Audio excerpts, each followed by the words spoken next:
Hello, friends, and welcome to Talking with Famous People. And I am talking with two very famous people today. And they are talking each with two very famous people as well. So, we're talking about NI and SI for the obvious reason that Becky and I are ENTPs and Taylor is ESTP.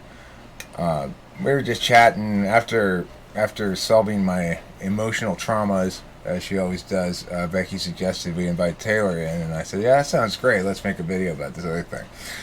So, the thing is, 4th, 5th, SI-NI, NI-SI. Taylor's got NI-SI, me and Becky got SI-NI. Now, there are some people out there, CS Joseph, for example, who thinks I'm an ESTP. Maybe one difference could be determined that we would see the difference between 4 and 5. I think it's one of the most difficult differences to determine. That's why I thought it would be an interesting topic. Taylor, you got any opening thoughts on it? No, not open. I didn't know he thought you were an ESTP. Yeah, apparently he's accused me of being. Does he know about Rai? Because Rai is something no ESTP would ever do. Yeah, I don't know how much research CS Joseph has done into me. I do a lot of Rai. You don't think that's an ESTP thing? I've never Rai in my life. But I've read. Do you read? Do you know what Rai is? I read once, and then Taylor asked me if I Rai. I've asked her this. I've asked her if she Rais or if she knows what Rai is, and her response was, without me explaining it at all, was, "Oh, I read." Are you serious? See, this is what it sounds like if I'm like in bed or in the bath or whatever. I'm feeling the SI goodness. It's like, right. Mine is 3. I don't have one. Home does it even more than I do. So that's okay. Well, that might be an SI4 thing. Now, I don't notice Kimberly making little sounds like that, other than normal sounds like maybe an occasional like, or something. But she doesn't have a thing. Like, I also chew my tongue when I say it. So it's not just a word, it's the whole sort of like baby reversion thing. It's a binky sort of thing. Right. Yeah, there's some sensitivity to it. Okay, so what's the NI equivalent? Do you go like truth when you get a truth? It's just like, it's like every now and then you get hit with something that feels brilliant, and then you introduce it to the world, but you don't do it in a way so you're not like, hey, look at this awesome shit I did. You're like, boom, and then you say it in one sentence, and people don't even catch the awesomeness of it really normally because they don't know that you had to brew on that for like 3 days to get it. But then somebody fully appreciates the awesomeness of it once, and you go like, okay, that was like when you came up with Prince of Dark Arguments, and then at first it just sort of landed it slid across the ice, right? Because I'm NI ignoring, but I'm not NI let escaping. It stays in the rink, It stays in the rink, and eventually it sort of bounced off the wall and came back towards me, and I was like, holy shit, what is that? So, it doesn't always go unnoticed, is the point.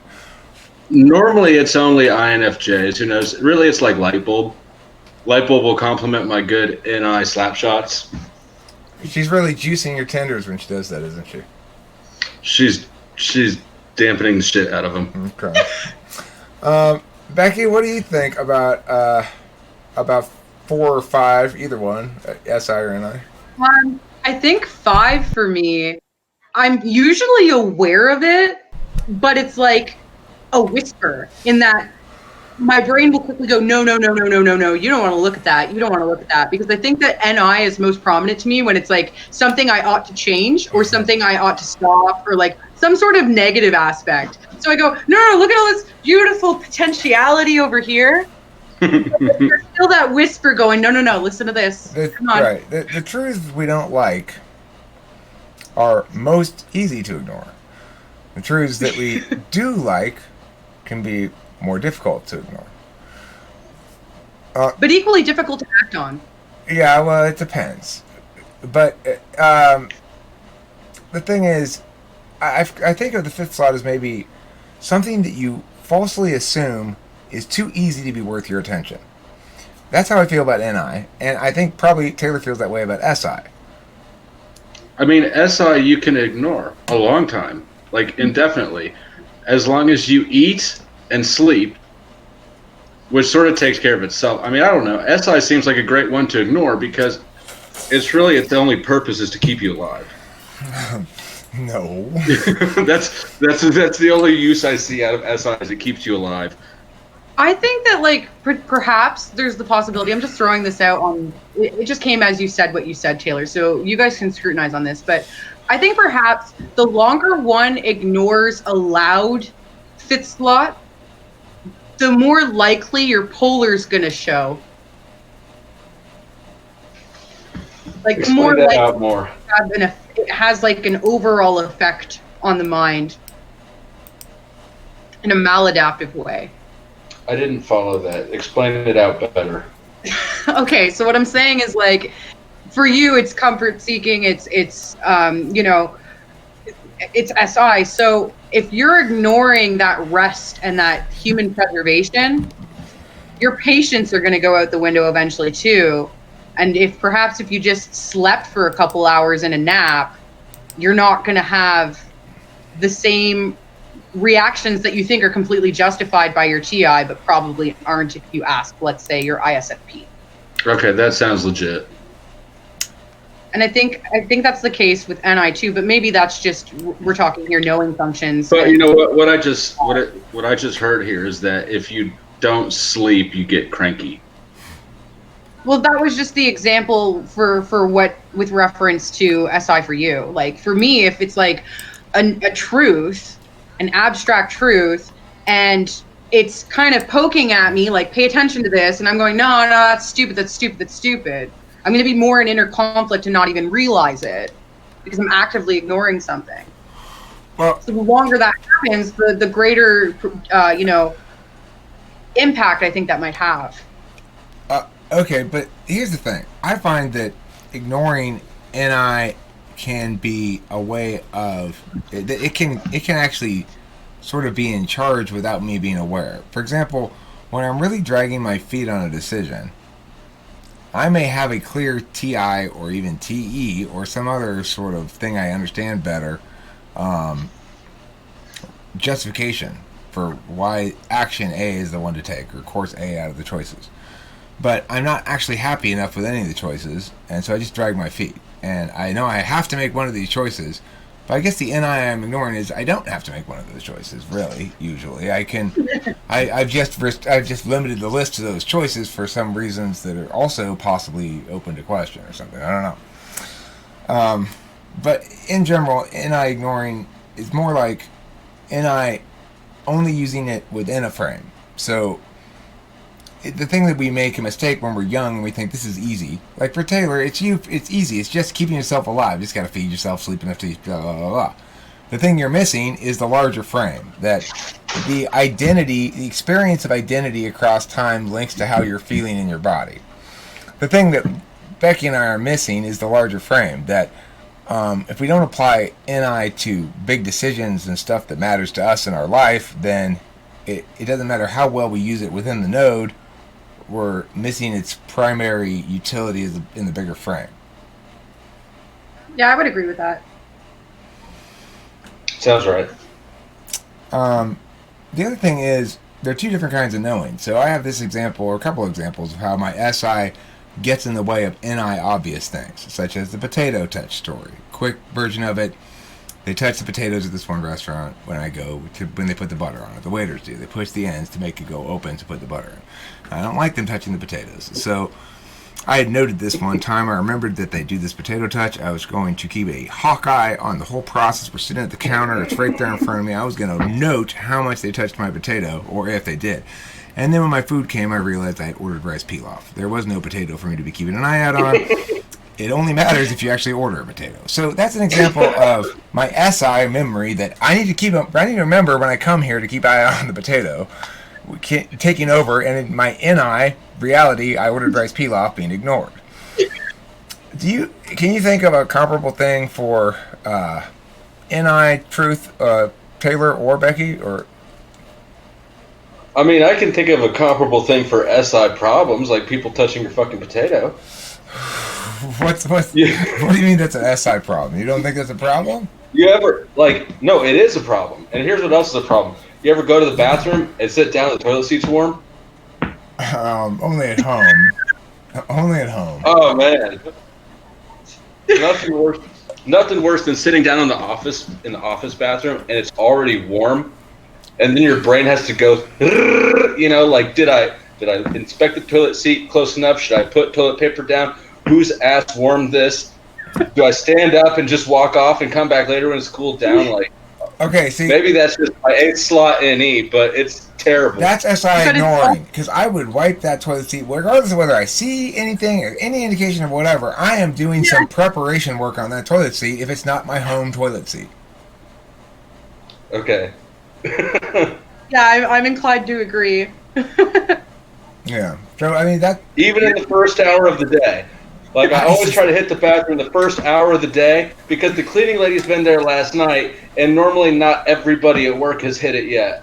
You know? Not everybody, but someone has. But that's very NI understanding of it. You're gonna turn to the universals of the thing to make a determination about when the best time to hit on the toilet, and not care about the particular instance and think it doesn't matter what time it is. Somebody else might have gotten something on this toilet seat. Therefore, I will preemptively clean it. But here's the TE of it.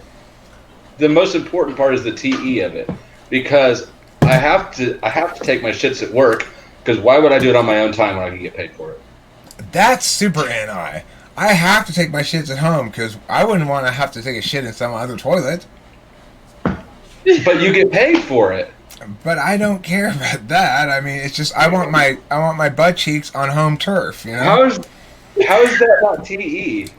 Well, I mean, it depends what your priority is. If your priority is using work time to poop to avoid doing work and legitimately getting paid for it, then that's it's a correct conclusion.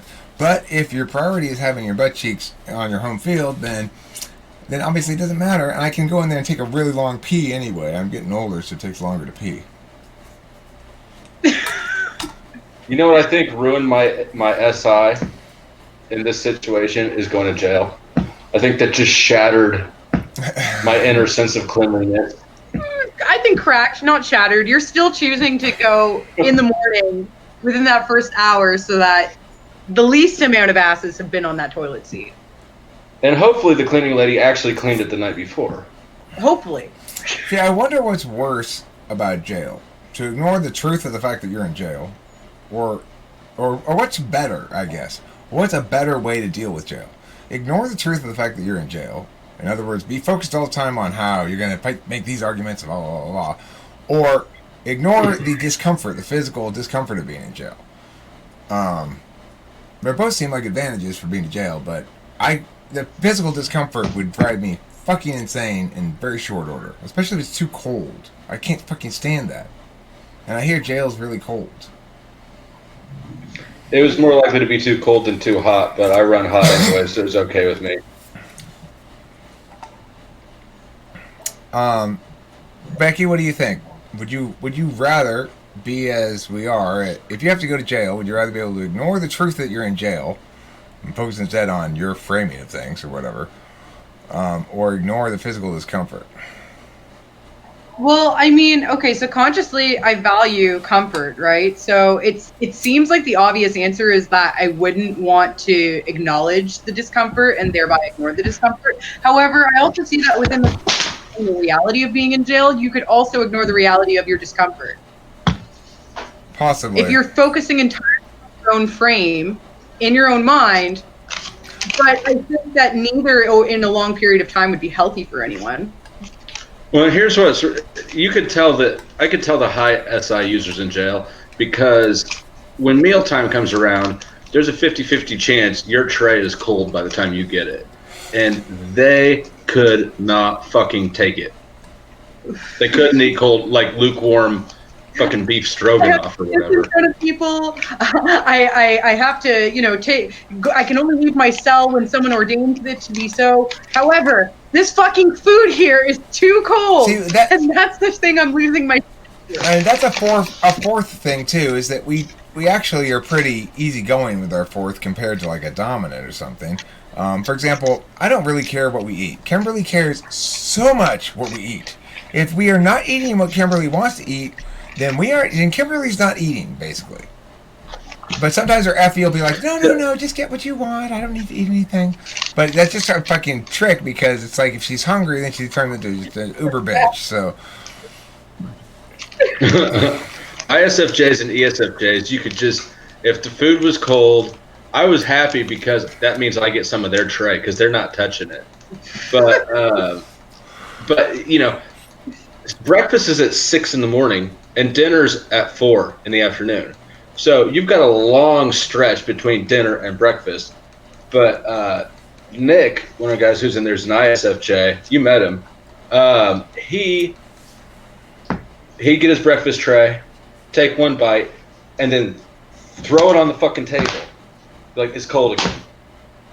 So he's going from 4 p.m. till noon. That's a huge stretch of not eating. That's 20 hours not eating because breakfast was too cold. see, that's crazy. I just think of food as basically nutrition. Probably sort of like you do, as to think of it in that capacity. And I just, as long as it doesn't taste too bad, I just shovel it down. I don't really care one way or the other. What I don't like, and this is probably, and I ignoring, is when my guy's like, what do you want to eat? You have to pick something. I'll make it. You just have to pick it. And I'm like, you care. I don't care. You show me something and I'm just going to eat it. Like, you making me ideate on it makes me realize I don't want anything right now. Like, right. Asking a girl what she wants for dinner it's a rookie mistake, really. It depends on the type. I have to ask Kimberly what she wants. And what Kimberly really wants is for me to present a series of options until she picks one that she wants. okay. So here's the trick. You say, we're going to your favorite restaurant. And then you hear them go, oh, so-and-so. And then you go, yes, problem solved. But you don't say that because that's way too fucking expensive. Kimberly doesn't have a favorite restaurant. Kimberly's eating habits are like this. Depends on what we had recently. And so basically, Right. we can never have Mexican twice in a row. We can't have Mexican for lunch today and Mexican for breakfast tomorrow, probably, because that's too close. But we could potentially have Mexican for lunch today and Mexican for dinner tomorrow, provided we have something like Japanese and Italian in between or something. You know, it's like, it's very, and she explains all this shit like, you know, no, I'm not in the mood for something like burgers. We had burgers a lot recently. We had Habit on Tuesday, and we had this one on this one. And I think, I'm like, but they have these other things there, Kimberly. Can we just go through? She's like, man, how about Japanese? Yeah. I think she's alternating between fish, vegetables, and meat, heavy stuff. And she wants it to alternate. And I've eaten like nothing but Mexican food and fried chicken for 14 months now, I don't think at all. Now, Taylor, I have to ask you a question. It's a follow-up to a conversation Eric and I had. How is your head moving? Like, how is it moving your scalp? What? Look at my scalp, okay? Watch my hair. Now don't just watch the wrinkles, which just move up and down, but watch this part, like, and see how far it moves forward.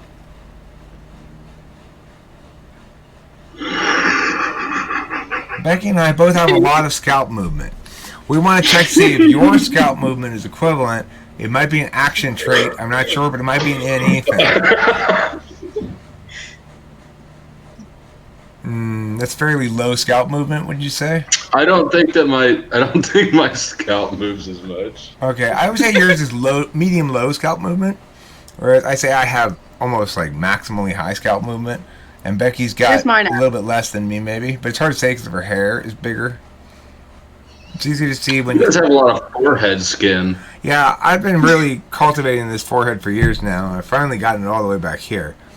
Eventually, I hope, with more attention and effort, to get it all the way back to here. It's pretty good. Yeah. These things don't just happen naturally. You got to will it. Wish it, want it, will it. How did you guys end up on that particular corner of conversation? I don't remember. I have no idea. Can you remember how we got there? Sometimes I can answer that question. It depends on what we're talking about. If there's an argumentation chain, I could answer it probably. The answer is NE, probably. Yeah, But I do have a widow's peak. I'm probably the only one that's got a widow's peak. I grew that by myself. Okay, you know what, Taylor? I don't think. Hold on. I see it. You've got a big but thin widow's peak, I think. Who? Becky? You. Me? Oh no, this isn't a widow's peak. Listen, Taylor. I don't think. As far as I know, you're not making it out to here this June, but maybe, who knows? It could be a surprise or something. But I want you to know that whether you're here or not, I am making you a sash that says Best Widow's Peak. It'll be bedazzled. I've never had a sash. I've always wanted a sash.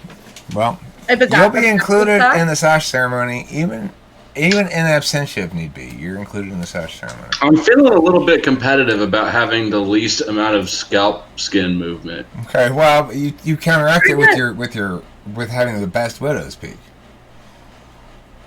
And, you know, the problem is, look at Becky. She's got a widow's valley. You wouldn't want to have a widow's valley, would you? I wouldn't. I've already got thin enough hair. All right.